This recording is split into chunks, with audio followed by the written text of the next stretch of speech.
हरे कृष्णा, राधे राधे। आप सभी भक्तों का हमारे इस YouTube चैनल में हार्दिक स्वागत है। आज आप सुनेंगे कार्तिक महात्म्य का 11वां अध्याय। तो कार्तिक मास के ठाकुर जी श्री राई दामोदर जी का अपने मन में ध्यान कीजिए और उसके बाद इस कथा का पूरे भक्ति भाव से श्रवण करते हैं। राजा पृथु ने कहा, हे नारद जी, आपने कलहा ने जिस प्रकार से मुक्ति पाई वह सारी कथा हमको सुनाई है और मैंने भली प्रकार से सारी कथा सुनी है। हे ऋषि प्रवर, क्या यह कार्य उन दो नदियों के प्रभाव से हुआ था? कृपा करके मुझे यह बताने की कृपा कीजिए। तब नारद जी ने कहा, कृष्णा नदी साक्षात भगवान श्री कृष्णचंद्र जी महाराज का शरीर है और वेणी नदी भगवान शंकर का शरीर है। इन दोनों नदियों के संगम का महात्म्य श्री ब्रह्मा जी भी वर्णन करने में असमर्थ हैं। फिर भी चूंकि आपने पूछा है, अतः आपको इनकी उत्पत्ति का वृतांत सुनाऊंगा। ध्यान से सुनिए। चाक्षुषु मनवंतर के आरंभ में श्री ब्रह्मा जी ने सह्य पर्वत के शिखर पर यज्ञ करने का निश्चय किया। वह सब देवताओं, भगवान विष्णु और शंकर जी सहित यज्ञ की सामग्री लेकर उस पर्वत के शिखर पर गए। तब महर्षि भृगु आदि ऋषियों ने ब्रह्म मुहूर्त में उन्हें दीक्षा देने का विचार किया। इसके बाद उन्होंने श्री ब्रह्मा जी की पत्नी त्वरा को बुलावा भेजा। वह बड़ी आहिस्ता से आ रही थी।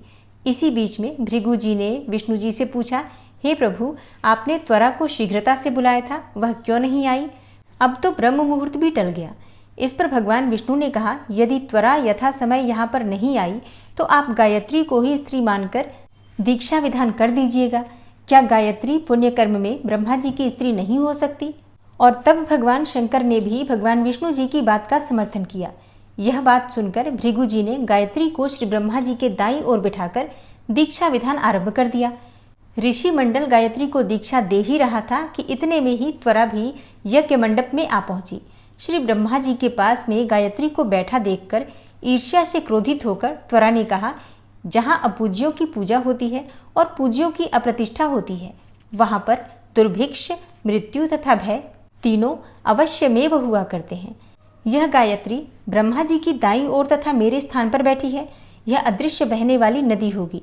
आप लोगों ने अविचार से मेरे स्थान पर इसे बिठाया है। इससे आप भी सब के सब जड़ रूप नदियां होंगे। नारद जी ने राजा पृथु से कहा, हे राजन, इस तरह त्वरा के शाप को सुनकर गायत्री मारे क्रोध के लाल भभूका होकर अपने होंठ काटने लगी। देवताओं के मना करने पर भी उसने उठकर त्वरा को शाप दे डाला।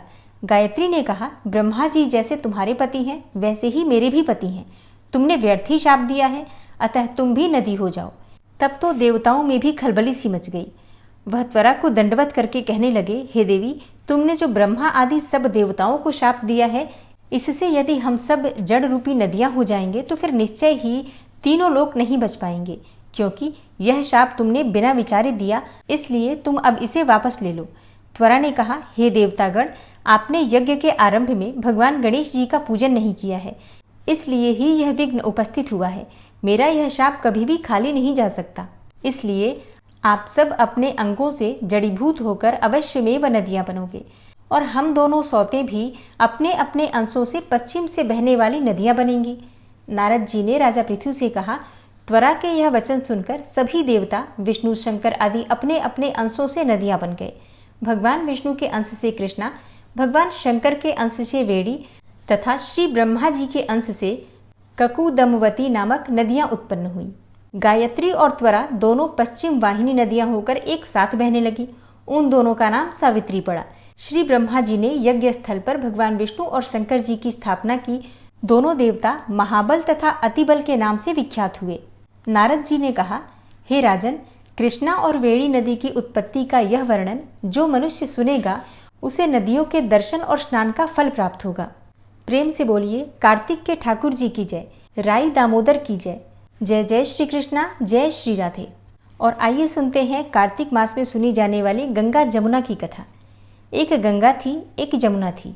दोनों बहनें एक साहूकार के खेत से जा रही थी। जमुना ने 12 दाने गेहूं के खेत में से तोड़ लिए। यह देखकर गंगा बोली कि बहन, ये तूने क्या किया? ये तो चोरी हो गई, तुझे तो अब पाप लगेगा। जमुना बोली कि अब ये कैसे उतरेगा? गंगा बोली कि 12 बरस साहूकार के नौकरी करने से ही उतरेगा। जमुना साहूकार के यहाँ गई और बोली, मुझे नौकर रख लो, 4 काम छोड़कर मैं तुम्हारे सारे काम कर दूंगी। एक तो जूठे बर्तन नहीं धोऊं, झाड़ू नहीं लगाऊं, सेज नहीं बिछाऊं और दिया नहीं चासूं। तब साहूकार ने उसे नौकर रख लिया। 12 बरस के बाद कुंभ का मेला आया।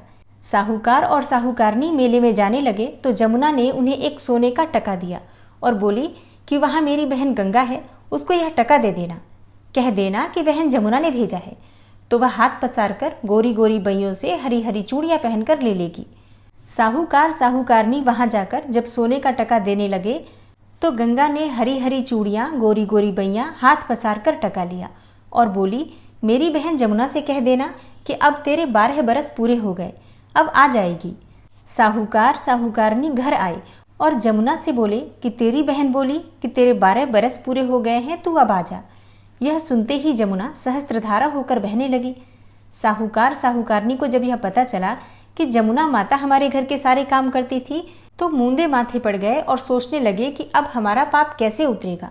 उधर जमुना जब गंगा के पास गई तो गंगा ने पूछा कि तू साहूकार साहूकारनी को धीरज बंधाकर आई है या नहीं। जमुना बोली कि मैंने तो ऐसा कुछ भी नहीं कहा। गंगा बोली कि उनको धीरज बंधा करा, नहीं तो उनको संतोष कैसे होगा। जमुना दोनों के सपने में आई और बोली कि तुम उदास क्यों हो। वे बोले कि हमने तुम्हारे से ऊंचा नीचा सब काम करवाया है, अब हमारा पाप कैसे उतरेगा। तब जमुना बोली कि तुम्हारे कोई पाप नहीं लगा, मैं तो अपना पाप उतारने आई थी। तुम्हारे खेत में से 12 दाने गेहूं के तोड़ लिए थे, इसलिए मुझे दोष लगा था। तुम्हारे यहाँ 12 साल काम करने से उतरा है। तुम उठो, तुम्हारे कोई दोष नहीं लगा है। तुम्हारे खूब धन लक्ष्मी हो जाएगी और तुम्हारी मुक्ति भी हो जाएगी। हे जमुना माता, जैसी मुक्ति साहूकार और साहूकारनी को दी वैसे ही सबको देना, हमें भी और हमारे परिवार को भी देना। इस कथा को कहने वाले, सुनने वाले और हुंकारा भरने वाले सबके घर में अन्न धन के भंडार भरना और सबको ऐसी ही मुक्ति प्रदान करना। जय गंगा मैया की, जय हो जमुना मैया की।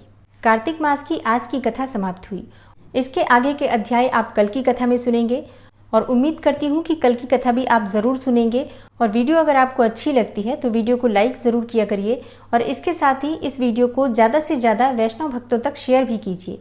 और चैनल पर पहली बार आए हैं, अभी तक आपने चैनल को सब्सक्राइब नहीं किया है, तो आज की वीडियो अगर आपको अच्छी लगी हो तो चैनल को सब्सक्राइब कर लीजिए और बेल बटन को भी प्रेस कर लीजिए। तो इससे ये होगा कि इस चैनल पर जो नई वीडियो अपलोड होंगी उनकी नोटिफिकेशन आपको सही समय पर प्राप्त होगी। मैं मिलती हूँ आपसे अगली वीडियो में, तब तक के लिए नमस्कार।